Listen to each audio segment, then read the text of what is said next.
नमस्कार. तू ही रे माझा मितवा या सिरियलमध्ये आज आपल्याला पाहायला असं भेटणार आहे. ईश्वरीच्या स्वीटच्या शॉपमध्ये दोन गुंड आलेले असतात. ते सांगतात, आम्हाला विचारल्याशिवाय ते कोणीही शॉप चालू करत नाही.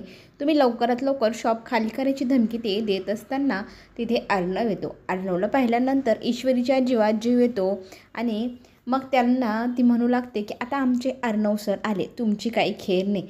आमचे अर्णव सर फार भयंकर डेंजर आहे. ते अशी गुंडांची धुलाई करतात ना, काय वर्णन करू त्या धुलाईचं तुम्हाला.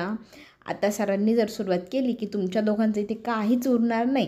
ते गुंड त्याच्याकडे रागारागाने पाहू लागतात. अर्णव पण रागाने पाहत पाहत त्याचा ब्लेझर काढून ईश्वरीच्या हातात देतो आणि त्या गुंडांकडे पुढे 2 पावलं सरसावतो. त्या गुंडांना ईश्वरी सांगते, आत्ता तुमची काही खेर नाही. तुम्हाला वाचायचं असेल तर आत्ताच माफी मागून घ्या, नाहीतर तुम्ही इतके धुतले जाल, इतके धुतले जाल. इतकी कडक धुलाई करतात आमचे सर गुंडांची, तुम्हाला काय सांगू. इतकं वर्णन ऐकल्यानंतर ते गुंड अर्णवच्या समोर जातात. अर्णव त्यांना म्हणतो, मग करायची का सुरुवात, असं म्हटल्या मग त्या गुंडांना ईश्वरी म्हणते, व्हा तयार आमच्या सरांच्या हातचा असा कडक मार खायला. आणि दोघंही मग एकमेकांकडे पाहू लागतात, सरांकडे पाहू लागतात. सर पुढे 2 पावलं येतात आणि ईश्वरी नंबूताई टेबलच्या पाठीमागे जाऊन उभे राहतात. चला सुरू करा तुमची लढाई, मला मज्जा येईल बघायला, असं म्हणत अर्णव त्या दोघांच्या दिशेने येतो आणि वर हात केल्या केल्या ते दोघंही गुंड खालच्या हाताकडनं पळून जातात. ते पळून गेल्याचं पाहून खरं तर ह्या सगळ्यांना इतकं हसायला येत असतं आणि मग तिथे हसून हसून सगळे लोटपोट होऊ लागतात. घरी ईश्वरीचे बाबा आल्यानंतर सगळेजण आनंदी असतात. सगळे चहा पित असताना दार ठोठवलं जातं. दारात कोण म्हणून पाहायला आत्या जाते. आत्यांसमोर एक माणूस उभा असतो. तो सांगतो, मी राकेशला भेटायला आलो आहे. राकेश इथेच राहतो का, त्याच्या घराला लॉक आहे, फोनही लागत नाही. त्यात मग ते सांगू लागतात की मी त्याचा सांभाळणारा, त्याचा गुरु, मीच त्याला लहानचं मोठं केलं, त्याचा आई वडील सगळं काही सर्वस्व मीच, असं म्हणत तो स्वतःची ओळख करून देतो. ईश्वरीचे बाबा त्यांना म्हणतात, तुम्ही आत या, आपण आत बसून गप्पा मारूया. तो आला की मग त्याच्याशी भेटायला तुम्ही त्याच्या रूमकडे जा, तोपर्यंत या आत. इकडे ईश्वरी फार कंटाळलेली, बोर झालेली असते. अर्णव तिला विचारू लागतो, मग दिवसभर काय काय कामं केली. तर आज एकही ऑर्डर आली नाही, असं ती सांगते. दुःखी अवस्थेत ती त्याच्याकडे तोंड करून बसते आणि मग त्याला सांगू लागते की मला असं वाटायचं माझा बिझनेस सुरू झाला आहे म्हणजे मी इतकं काम करेल, पण तसं काहीच झालं नाही. अर्णव म्हणतो, अगं कुठलंही काम असं तडकाफडकी होत नाही, त्याच्यासाठी कष्ट करावं लागतात. पण ती म्हणते, मी इतकी दिवसभर एक्सायटेड होते, असं वाटायचं मला मी इतकं काम करेल, दिवसभर गॅस चालूच राहील, कधीच तो बंदच होणार नाही. नमुताई आणि मी किचनमध्ये इतकं काम करू, इतक्या थकून जाऊ, आम्हाला अजिबात वेळ मिळणार नाही उसंत घ्यायला, इतकं काम करू. पण झालं काय, आम्ही दिवसभर माशा मारतोय, बोर झालो, काहीच काम आलं नाही.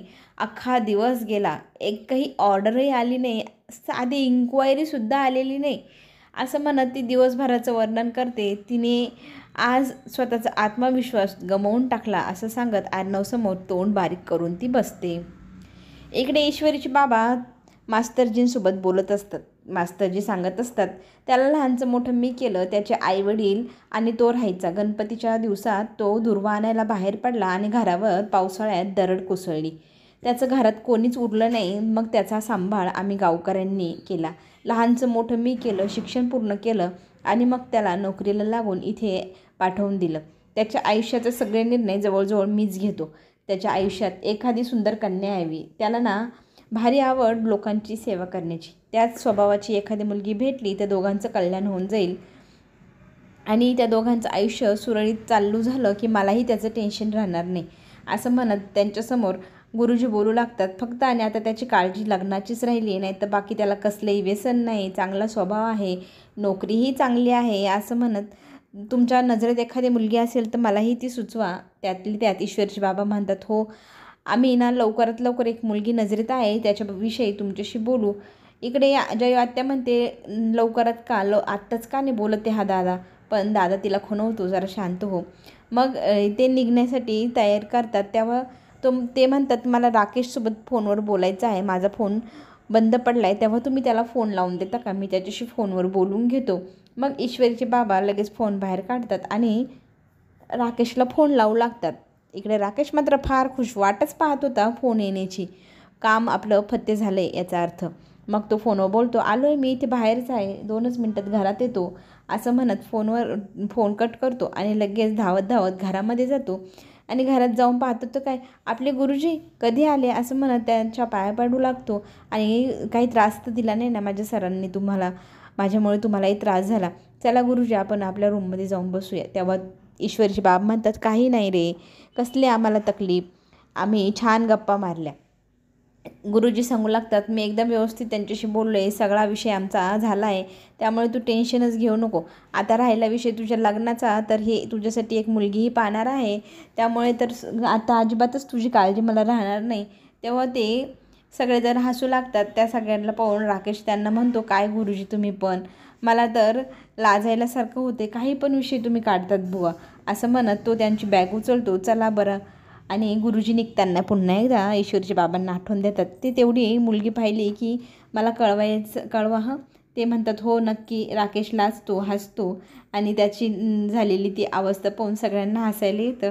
राकेश मग त्याच्या गुरुजींची बॅग घेऊन त्यांना घेऊन त्याच्या रूममध्ये निघून जातो. जयूताई आता भावाला म्हणते, का तू डायरेक्ट विषय काढला नाहीस, काढायला हवा होतास रे. तेव्हा तो सांगतो, अजून ना एवढी घाई करायला नको, आपल्याला त्याच्याबद्दल त्याच्या स्वभावाबद्दल सगळंच कळलं आहे, तरी पण एकदा आपण ईश्वरीशी बोलायला हवं, डायरेक्ट परस्पर आपण निर्णय घ्यायला नको ना असं म्हणत तो जयूताईला पटवून सांगतो की आपण मुलीचाही विचार घ्यायला हवा, आपल्या मनाने आपण निर्णय नाही घेऊ शकत. आणि ही गोष्ट ईश्वरीच्या आईलाही मान्य असते आणि ते म्हणतात, आपण लवकरात लवकर ईश्वरीसोबत ह्या विषयावरती बोलू आणि तिचा होकार जर असेल तर आपण पुढची बोलणी तर करणारच आहोत. आता राकेश कसा आहे हे आपल्या डोळ्यासमोर चित्र क्लिअर झाले, तो चांगला मुलगा आहे. अर्णव इकडे ईश्वरीच्या चेहऱ्याकडे पाहून हसू लागतो आणि तिला म्हणतो, अगं बिझनेस काय एका दिवसात स्टार्टही होत नाही आणि संपतही नाही.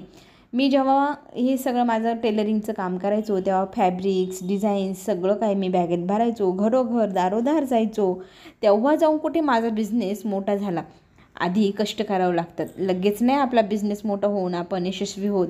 त्यांनी केलेले कष्ट तो सांगू लागतो. त्या दोघी बहिणी ते सगळं ऐकत असतात. तेव्हा तो सांगू लागतो, आता तुझ्या बाबतीत तर तसं काही नाही ना, तुला दारोदार मिठाई घेऊन जायची गरज नाही, तू आता ऑनलाईन काम करू शकते. आता टेक्नॉलॉजीने कितीतरी कामं सोपी करून ठेवली, फक्त आता ऑनलाईन राहायचं म्हटलं तर ॲक्टिव्ह राहायला हवं की नको. मग तू तुझ्या जे काही प्रोफेशनल जे पेज आहे त्याच्यावरती ॲक्टिव्ह राहायला हवं, नवनवीन रील्स बनवायला हव्या, तुझ्याकडे काय काय आहे काय काय नाही हे तू लोकांना पटवून द्यायला पाहिजे, सांगायला पाहिजे. म्हणजे नक्की काय करायचं म्हणून ईश्वरी आता सरांना प्रश्न करते. तेव्हा सर तिला सांगतात, रील्ससारखा उपाय नाही, रील्स करून कितीतरी लोक सोशल मीडियावर ॲक्टिव्ह आहे, तुलाही करायला हवी.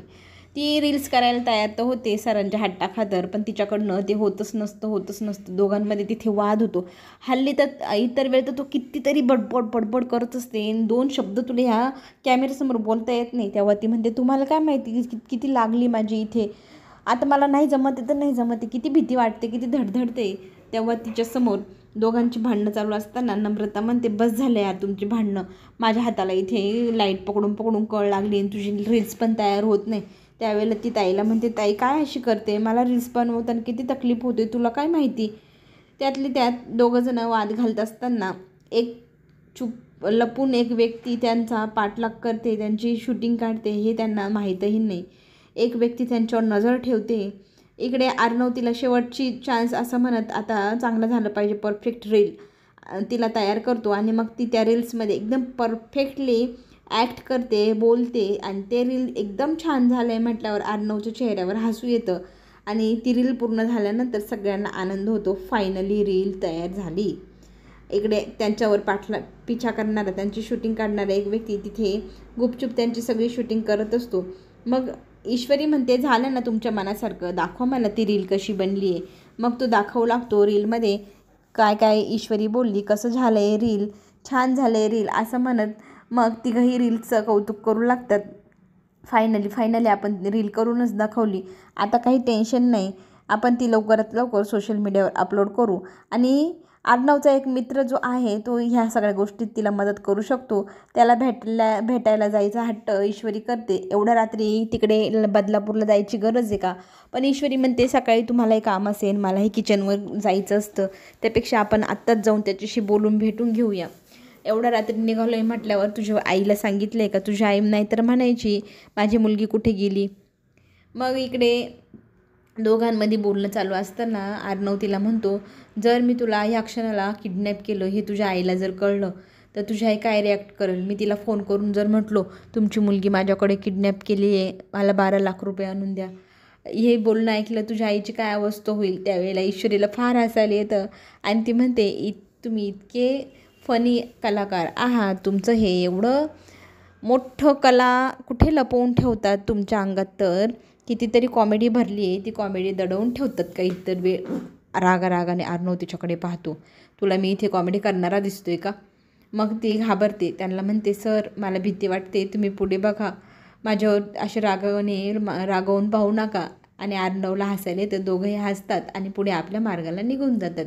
इकडे लावण्य मॅडम फोन करते त्या गुंडाला जो पाठलाग करतोय अर्णव आणि ईश्वरीचा. त्या दोघांवर एकदम बारीक नजर ठेवायची, कुठे गेले, काय करताय, एकूण एक गोष्ट मला माहिती हवी, नाहीतर तुझी काही खेर नाही, अशी धमकी देत त्या मुलाला चांगल्या प्रकारे पाठलाग करायला लावण्याने सांगितलेलं आहे. तेव्हा त्या दोघांचा पाठलाग करत तो मुलगा निघतो. इकडे नम्रता घरी पोचते. ईश्वरी कुठे आहे म्हणून आईवडील तिला प्रश्न करतात. त्यावेळी ती सांगते अर्णव सरांसोबत ईश्वरी गेली आहे, ते बिझनेसचा एक पार्टनर आहे त्याला मिळण्यासाठी, ती थोड्या वेळात येईलच. कुठे गेली म्हटल्यावर नम्रता सांगते ते बदलापूरला गेले. बदलापूरला आणि एवढ्या रात्री अर्णव सरांसमोर हे चांगलं नाही, सोबत चांगलं नाही. हे आता आई आणि बाबा चिडून नम्रताशी बोलतात, तूही जायचं ना, का तिला जाऊ दिलंस, जायची गरजच काय होती एवढ्या रात्री. आणि इकडे अर्णव सर ईश्वरीला घेऊन एका झाडाखाली उभे राहतात. पाऊस खूप जोरात आहे, गाडी चालवता येत नाही आणि त्याला एक गंमत सुचते. तो तिला गाडीतनं खाली उतरवतो आणि दोघंही पावसात चिंब भिजून जातात आणि नाचू लागतो अर्णवचं हे खुललेलं रूप हे सगळं पाहून खरं तर ईश्वरीला आश्चर्य वाटतं. सर असेही आहे, इतके दिवस कुठे लपवून ठेवलं होतं. बघता बघता दोघंजण एकमेकांच्या जवळ येतात आणि जवळ आल्यानंतर अर्णवच्या तोंडातनं नकळतपणे आय लव्ह यू असा शब्द निघतो आणि ईश्वरीला तो आज मनातलं सगळं काही सांगून मन मोकळं करतो. आता ईश्वरी ह्या सगळ्या गोष्टीला कसं घेते, रागाने, प्रेमाने, ईश्वरी स्वतःचा निर्णय काय घेणार हे सगळ्यांनाच पाहायला आवडणार. अर्णवचं प्रेम ईश्वरी स्वीकारेल का? चला तर मग आपण पुन्हा भेटू. धन्यवाद.